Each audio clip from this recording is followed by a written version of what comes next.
안녕하세요. 드림빅 파이낸셜 CEO 조이킴입니다. 저번에 이어서 오늘은 상속 플랜에 대한 이야기를 좀 더 해보고 싶어요.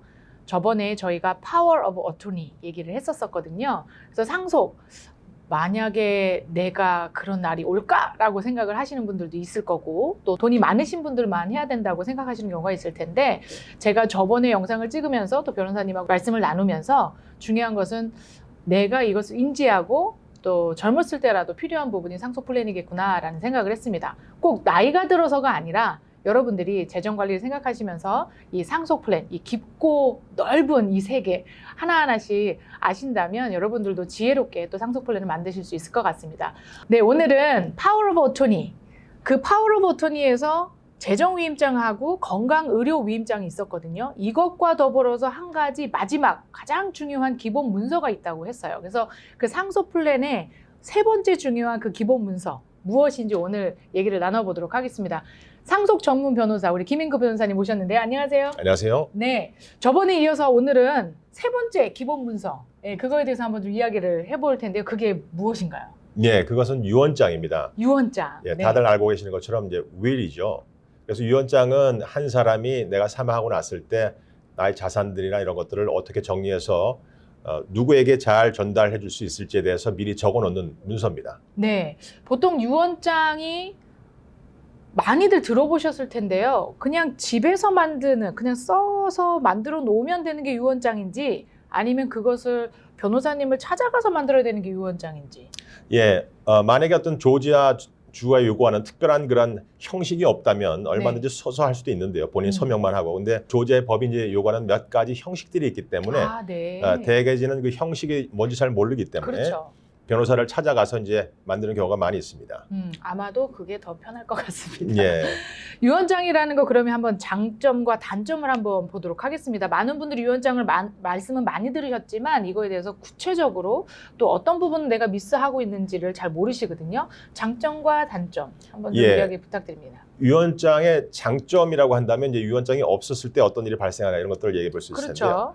유언장이 만약에 없게 되면 예를 들면 부부간에 내가 이제 사망하면 당신이 하고 그다음에 자녀들한테 넘깁시다 이렇게 다 약속을 해놨음에도 불구하고 유언장이 없기 때문에 조지아 주 법이 정하는 대로 이제 상속을 해야 되는 거거든요. 그렇군요. 근데 조지아 주 법이 정하는 것이 얼핏 듣기에는 뭐 굉장히 합리적으로 보입니다만 내가 원하는 것과 상치되는 경우가 상당히 많이 있습니다. 네. 예를 들면 아이들이 하나가 있고 배우자가 있으면 이제 반반씩 갖게 되고 아이가 둘이면 다 3분의 1씩, 아이가 셋 이상이면 배우자가 3분의 1, 나머지 3분의 1을 자녀들이 갖게 되는데 아까 말씀드린 것처럼 전부 다 배우자에게 갔다가 그 다음에 자녀에게 줄 생각을 하고 있는 분에게는 갑자기 자녀하고 이제 남은 배우자하고 이제 어떻게 보면 자산을 두고 같이 경쟁을 해야 되는 입장이 되기 때문에 그렇죠. 굉장히 생각지 못한 부분이 있다라든지 네. 혹은 내가 어떤 그 영주권 뭐 이런 것 때문에 내 한국의 친척을 입양을 한 경우에 이런 입양 자녀도 한번 입양을 하게 되면 똑같은 상속 권한이 있는데 나는 상속을 한지 원치 않는 경우도 있을 수 있거든요. 네네. 그래서 그런 경우라든지 혹은 혼외 자녀가 발생한 경우에도 사실은 혼외 자녀도 어떤 그 아버지의 어떤 친부 검사만 걸치게 되면 똑같이 상속 권한이 있기 때문에 그런 부분들도 다 고려를 해야 될 부분이 되겠죠. 그래서 그렇게 유명하신 분들 돌아가셨을 때 나도 자녀다, 나도 자녀다. 예. 그렇죠. DNA 검사하고 뭐 그런 그렇죠. 뉴스에서만 봤습니다. 네. 네. 그래서 그런 것들이 유언장의 어떤 그 효력, 유언장에 도움이 되는 부분이 되겠고 왜냐하면 내가 거기에 대해서 모든 컨트롤을 가지고 누가 받게 되고 이런 것들을 누가 책임지고 진행할 건지 이런 것들을 다 미리 적을 수가 있고요. 또 필요한 경우에는 유언장 안에다가 트러스트를 설립하는 경우도 있습니다. 테스트메너리 트러스트라고 해서 내 목적에 따라서 트러스트를 그 안에 설립할 수 있는 것도 유언장의 장점이 되겠고요. 그다음에 뭐 개인적인 문제들, 장례식은 어떻게 하고 화장은 어떻게 하고 내 차는 어디다 뿌려달라든지 뭐 이런 것들도 하고 그래서 그런 부분들 컨트롤을 가지고 있다는 것과 그다음에 이런 것들을 만들고 또 개정하고 이런 것들이 어렵지 않다라고 하는 용이성 이런 것들이 유언장의 장점인 반면에요. 단점까지 말씀을 드린다고 한다면 단점은 우선은 유언장은 사망하기 전까지는 아무런 법적인 효력이 없다라고 하는 것. 그리고 유언장이 있기 때문에 많은 분들은 내가 사망하게 되면 내 자녀들이나 내 배우자들이 모든 것들을 다 잘 정리해서 진행할 거야라고 믿고 계시지만 유언장이 있다고 해서 그 프로베이트 절차를 피할 수가 없다라고 하는 것이 가장 큰 단점입니다. 그리고 그러네요. 많이들 잘못 알고 계세요. 거의 한 70% 이상의 많은 분들이 얘기를 해보면 저 유언장이 있기 때문에 우리 자녀들이 법원에 갈 일 없습니다라고 다 얘기하시는데 해놨습니다. 상속 플랜 해놨습니다라고 해놨습니다. 생각하셨을 수 있거든요. 예, 아마 그런 이유 중에 하나가 그 상속 유언장을 가지면 다 된다라고 이미 생각을 하고 계시고 네. 그다음에 이제 상속 전문 변호사가 아닌 일반 변호사에게 찾아가는 경우에는 굳이 트러스트를 설립을 권유하지 않는 경우도 그래요. 많이 있거든요. 누구든지는 아니지만 상속 변호사가 아닌 분들도 유언장을 만들어줄 수 실제로 있군요. 많이 만들죠. 왜냐하면 그래요? 제가 옛날에 그 인턴을 일했던 회사가 교통사고 전문 회사였는데 거기도 사람들이 와서 유언장을 해달라고 하면 유언장을 해주거든요. 그렇기 때문에 그런 경우에 어떤 상속 전문 변호사가 아닌 경우에는 그냥 유언장만 만들고 거기에 대해서 이제 그 고객분들은 이제 모든 나의 플랜은 끝났다라고 생각할 수 있는 거죠. 그래서 그렇게 저는 유언장을 갖고 계신 분이 왜 그분은 다른 부분까지 다 안 해놓으셨을까라고 생각을 했는데 그래서 그렇군요. 여러 군데서 또 할 수도 있고 어떤 다른 부분에 대한 이제 말씀을 드릴 겁니다만 다른 부분에 대한 어떤 이해가 좀 적으셔서 그랬던 것 같습니다. 그러면 지금 말씀하셨던 중에 프로베이트라는 말씀을 해주셨어요. 프로베이트를 피할 수가 없다. 윌만으로는. 그럼 프로베이트라는 건 무엇인지 한번 정리를 해볼까요? 프로베이트는 상속 법원의 절차입니다. 상속 절차를 규율하는 법원이 프로베이트 코트고요. 그 법원의 판사가 모든 것들을 이제 결정하고 컨트롤하게 되는데요. 그것이 이제 프로베이트 절차라고 하는 법원 절차입니다만 아까 말씀드리기에 프로베이트를 피할 수 있다, 뭐 없다 이런 말씀을 드렸던 것이 이제 프로베이트를 피할 수 없는 경우에는 그 프로베이트 절차를 거쳐야만 된다. 그렇기 때문에 도대체 어떤 절차길래 네. 피해야 되는가 이렇게 네. 생각할 수 있는데요. 네. 일단은 이 절차 자체에서 이제 가장 중요한 포커스는 유언장이 있느냐 없느냐에 따라서 절차가 조금 다릅니다만 결국은 사망한 분의 모든 자산과 부채를 다 정리를 한 다음에 먼저 부채를 다 갚고 텍스도 내고 모든 것들을 다 낼 부분을 낸 다음에 남은 자산을 갖다가 그 유가족에게 조지아 법이 정하는 혹은 유언장이 정하는 대로 이제 전달해 주는 것이 이 프로베이트 절차인 건데요. 이것이 이제 문제가 되는 이유는 먼저는 이 모든 컨트롤이 나한테 있는 게 아니고 법원이 판사가 가지고 있다라고 하는 것. 네. 그것이 이제 굉장히 어떤 법적인 경험이 적은 분들에게는 스트레스가 되죠. 그리고 그 과정이 한두 달에 끝나는 게 아니라 1, 2년이 걸린다고 하는 것. 네. 그리고 이 서류라고 하는 것들이 유언장을 작성했으면 그 유언장은 굉장히 개인적인 문서라고 생각합니다만 그렇죠. 유언장과 이런 그 프로베이트를 시하게 되면 그 프로베이트 코트에 제출하는 모든 서류들은 다 공공 서류가 됩니다. 네. 퍼블릭 레코드가 되니까 누구라도 와서 그것을 나 좀 띄워달라고 하면 그 카피본을 이제 법원에 주게 돼 있기 때문에 그런 것들도 굉장히 많은 사람들이 원치 않는 부분이고 생각보다 이 프로베이트 절차라고 하는 것이 생소한 절차이기 때문에 대부분 그 프로베이트 어터니를 고용해서 진행을 하게 되기 때문에 변호사 비용만 하더라도 굉장히 비용이 만만치 않고요. 그리고 이제 이것을 진행하는 기간 동안에 여러 가지 생각하지 못했던 이런 것들이 이제 닥치게 되면 많이 그 재정적으로나 혹은 정신적으로 스트레스를 받게 되죠. 그렇기 때문에 많은 사람들이 프로베이트를 한번 거치고 나면 특히 이제 프로베이트를 거치면서 가족들 간의 갈등에 빠질 수도 있고 그렇게 되는데요. 그렇게 되면 정말 프로베이트를 피해야 되겠구나 이런 생각들을 많이 하시게 되죠. 그리고 쉽게 피할 수 있는 방법이 있다는 걸 나중에 알게 되면 내가 왜 그걸 안 했을까 그렇죠. 그런 후회들을 많이 하게 되죠. 네네네. 이 프로베이트에 들어가게 돼서 신청하는 그 신청서 넣는 그 자체만으로도 피가 굉장히 나간다고 저 얘기 들었거든요. 그리고 시간이 너무 걸리니까 사실 자녀들이 일하면서 살아가야 되는 이런 시기에 또 부모님 것까지 또 시간을 쓰고 해야 되니까 굉장히 많이 어려움이 생겨질 것 같습니다. 근데 변호사님, 모든 분들이 프로베이트로 다 넘어가야 되는 건가요? 아니면 그렇지 않은 경우도 생기지 않을까요? 예, 모든 분이 할 필요는 없습니다. 만약에 네. 어떤 자산을 가진 내용이 아주 굉장히 심플한다든지 하는 경우에는 다른 방식으로 쉽게 프로베이트를 피할 수도 있고요. 다시 말하면 쉽게 프로베이트 자산이 있는 경우에는 자산이 있는 경우. 프로베이트 자산이 있는 경우는 해야 되지만 프로베이트 자산이 아닌 난 프로베이트 자산으로만 돼 있는 경우에는 프로베이트를 하지 않을 경우도 있죠. 예를 들면 내가 가지고 있는 전 재산은 모두 다 현금화해서 은행에 세이빙 어카운트하고 체킹 어카운트로 가지고 있다라고 하는 분의 경우에는 이 자산을 갖다가 은행 구자를 난 프로베이트 자산으로 만들게 되면 굳이 프로베이트를 거치지 않고라도 얼마든지 상속이 가능하고요. 그 은행에서 그 이야기를 해드리면 되는 건가요? 은행에서 그렇게 얘기를 하면 됩니다. 예를 네. 들면 은행 구자의 주인이 나와 내 배우자가 조인트 오너로 되어 있고 그 다음에 내 자녀들은 POD beneficiary, 그러니까 payable on death. 내가 사망하고 내 배우자도 사망했을 때 자동 주인이 되도록 beneficiary 지정을 해놓으시게 되면 네. 그 자체로서 어떻게 보면 에스테트 플래닝이 된 거죠. 네. 그렇기 때문에 이 가족의 경우에는 이 은행 구자에 대해서 프로벳을 따로 할 필요가 없습니다. 네. 그러나 이런 은행 구자 같은 경우는 굉장히 심플합니다만 다른 자산들, 예를 들면 네. 집 같은 자산은 그렇고. 네.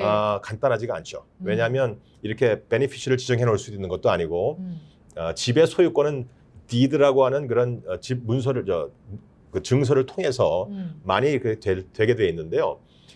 이 조인트 오너십이라고만 하더라도 굉장히 생각보다 많은 사람들이 잘못 알고 계시는 것이 조인트 오너십이면은 내가 사망하면 당연히 그 배우자가 주인이 되는 것이 아닌가라고 믿고 계시지만 실제로 조인트 오너십에도 두 가지가 있거든요. 집의 경우에. 그래서 실질적으로 joint tenancy라고 하는 것이 여러분이 생각하시는 그거고요. 그거는 joint tenancy with rights of survivorship. survivorship이 있는 경우고 그다음에 없는 경우는 tenants in common이라고 하는 건데 이런 것들은 예를 들어 부부가 사망했을 때 남편이 먼저 사망했다. 그렇게 되면 tenancy in common 경우에는 survivorship이 없기 때문에 이런 경우에는 제가 가지고 있던 것을 50%라고 간주를 하고 그다음에 아내가 50% 이렇게 해서 남편의 50%에 대해서는 프로벳을 해야 되는 겁니다. 네. 그러니까 흔히 생각하기 조인트 오너십이면 다 그냥 테넌시 아닌가요? 그렇지만 그게 아니고 조지아 법에 따르면 조인트 테넌시라는 거에 rights of survivorship이라는 말이 들어가 있지 않으면 자동적으로 tenancy in common으로 간주를 해버립니다. 그렇기 때문에 부인이 50% 남편이 50%라고 간주하기 때문에 한 사람이 사망하게 되면 사망한 사람의 50%는 자동적으로 프로벳 에셋이 되기 때문에 프로벳을 해야 되는 거죠. 그러니까 한번 여러분들 집문서 있으시면 한번 보십시오. 거기에 rights of survivorship이라는 게 있는지 없는지. 만약에 그냥 부부의 이름만 나와 있다. 그러면 그것은 tenancy in common, survivorship이 없는 그런 deed인 겁니다. 네. 예. 또 그 프로베이트를 거치지 않는 자산들이 좀 있을까요? 거치는 예. 자산 조금 더 얘기해 주시면 좀 더 말씀드리면 네. 비즈니스 같은 경우도 대표적인 프로베이트 자산입니다. 네. 이 프로베이트를 해야 됩니다. 왜냐하면 집문서 같은 것도 없고 은행처럼 혹은 뭐 보험처럼 어떤 베네피시를 지정할 수도 없기 때문에 거의 대부분의 경우에는 주식회사건 아니면 LLC건 어떤 형태든지 그 회사의 비즈니스 인트레스트는 프로베이트 자산이 되게 되고요. 심지어는 이제 그 비즈니스가 보유하고 있는 뭐 예를 들어 상용 건물이라든지 땅이라든지 이런 것들도 다 프로베이트 자산이 이제 되는 거죠. 그래서 이런 경우에 많은 분들이 이 비즈니스 집하고 비즈니스 인트레스트 이런 것들을 갖다 트러스트를 만들어서 넣어놓게 되면 이제 이런 것들이 난 프로베이트 자산이 되기 때문에 그래서 이제 프로베이트를 피하기를 이제 원하시는 분들이 많은 거죠. 네. 그 외에 이제 많은 자산들은 이제 계약서의 형태로 된 것들이 있죠. 예를 그렇죠. 들면 뭐 IRA라든가 그렇죠. 아니면 뭐 보험 팔러시라든가 이런 것들은 어떤 금융회사와 나와의 계약 관계에서 하는 거고 뭐 401k 갖고 계신 거 펜션 뭐 이런 것들 펜션 이런 것들이요. 그래서 이런 것들은 대부분 다 베네피셔리를 지정하게 돼 있습니다. 맞아요. 그래서 베네피셔리가 지정이 돼 있으면 그 자체로서 이것은 non-probate asset입니다. 다시 네. 말하면 이런 자산들은 나중에 프로베이트 관할권이 없는 자산들인 거죠. 네. 그래서 제가 항상 말씀드립니다. 집이 한 채 이상 갖고 계신 분들은 이 프로베이트를 생각하셔야 됩니다. 준비하셔야 됩니다라는 이야기를 드려서 왜냐하면 다른 것들은 지금 말씀하신 대로 베네피셔리를 적는데 저희가 집 구매할 때는 집 살 때는 베네피셔리 혹이라도 내가 무슨 일이 생기면 이 집이 어디로 가게끔 적지 않잖아요. 그렇기 때문에 프로베이트이 되어지는 그런 자산으로 들어가겠네요. 보통 공동 명의로 해놓으면 괜찮겠다라고 하는데 그게 아닌 거죠. 아까 말씀드린 공동 명의 자체 성격이 테넌시 인 커먼인 경우는 네. 그게 되지 않는다는 거고 그다음에 테넌시 인 커먼이 아닌 조인트 테넌시 그러니까 서바이브십이 있는 경우라고 하더라도 많은 분들이 생각하시기에 부부가 같이 있을 때는 한 분이 사망했을 때 나머지 배우자가 주인이 되는 게 맞습니다만 두 번째 배우자마저 사망하게 되면 그때는 이 집이 이제 다시 프로베이트 자산이 되는 겁니다. 왜냐하면 네. 자녀로 넘어갈 수는 없기 때문에. 그렇군요. 예. 그래서 이런 상황에 대해서 많은 분들이 그러면 내 자녀를 조인트 오너로 놓으면 되지 않느냐. 명의를 자녀에게도 넣으면 맞아요. 예. 되느냐 이렇게 생각하시는 분들이 이제 계시는데요. 많은 경우에 90% 이상의 경우에 에스테이트 플래닝 변호사들은 권유를 하지 않는 이유가 있는데요. 왜냐하면 이 집을 저와 이제 만약에 자녀가 같이 공동 소유를 이제 하기 시작했습니다. 왜냐하면 제가 명의를 넣어줬기 때문에 그렇게 됐는데 이 자녀가 뜻하지 않게 이제 이혼 소송을 밟게 됐는데 그럴 수 있죠. 갑자기 내 집이 내 자녀의 이혼 소송의 분할 대상이 될 수 있습니다. 아, 네네네. 그다음에 파산 법원의 파산 절차를 밟게 되는 경우에 파산 법원의 이제 일부가 될 수도 있고요.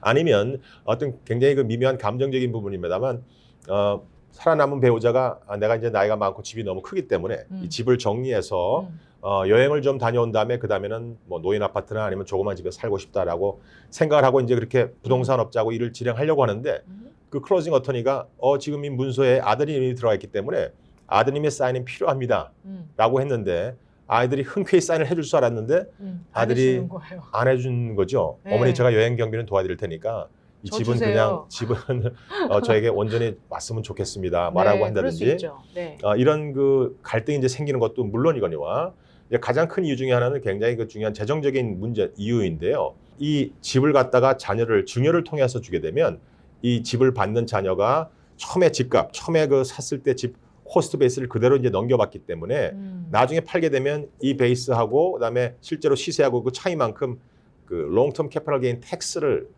양도세를 내게 되는 거죠. 그래서 증여를 하게 되면 큰 양도세를 내야 되는 부담이 생기는데요. 만약에 상속을 통해서 주게 되면 이 베이스가 스텝업을 어디까지 안 하면 현재 시세까지 하기 때문에 네. 실제로 양도소득세가 한 푼도 내지 않게 되는 거죠. 그렇기 때문에 이러한 그 세금 관계 문제에서만 보더라도 많은 분들이 이 집이나 이런 자산들을 증여가 아닌 상속을 통해서 넘겨줘라 이렇게 조언을 하고 있는 거죠. 지금 말씀하신 이 예는요, 너무너무 많은 분들이 관심 가질 예였던 것 같습니다. 굉장히 많거든요. 그렇죠? 자산을 맞습니다. 부동산으로 갖고 있다가 캐피털 게인이 생겼을 때.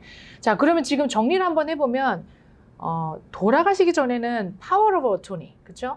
파워 오브 어토니를 통해서 나의 위임장을 만들어서 나 대신 누군가가 권한을 해줄 사람이 필요한 그 파워 오브 어토니를 셋업을 하고 그 다음에 윌을 셋업을 하는데 그 윌 유언장만으로는 내가 자산이 있으신 분들은 특히 어떤 자산이요? 부동산 자산은 또 프로베이스에 걸린다고 했잖아요. 그렇기 때문에 그렇게 자산이 좀 있으신 분들은 분명히 프로베이스로 들어갈 수 있기 때문에 그러면 그 무엇이 필요하다. 여기까지 정리가 돼야 될 것 같아요. 예. 이 모든 것을 피하려면 마지막 파이널 데스티네이션 그렇죠. 좀 이야기를 좀 해주시면 좋겠습니다. 그래서 유언장이 어떤 효용성이 있지만은 그 한계가 있고 프로베이스를 피할 수도 없고 이제 굉장히 그 상속에 대한 아주 단순한 명령만 내릴 수밖에 없기 때문에 이런 것들을 종합적으로 이제 할 수 있는 트러스트, 리빙 트러스트를 이제 많이 만드는 거죠. 그래서 리빙 트러스트를 만들게 되게 되면 리빙 트러스트의 모든 자산을 옮겨놓고 이 자산이 모든 것이 난 프로베이스 자산이 되다 보니까 이제 사망을 했을 때 말씀드린 대로 유언장과는 달리 전혀 프로베이트 코트의 관할권 자체가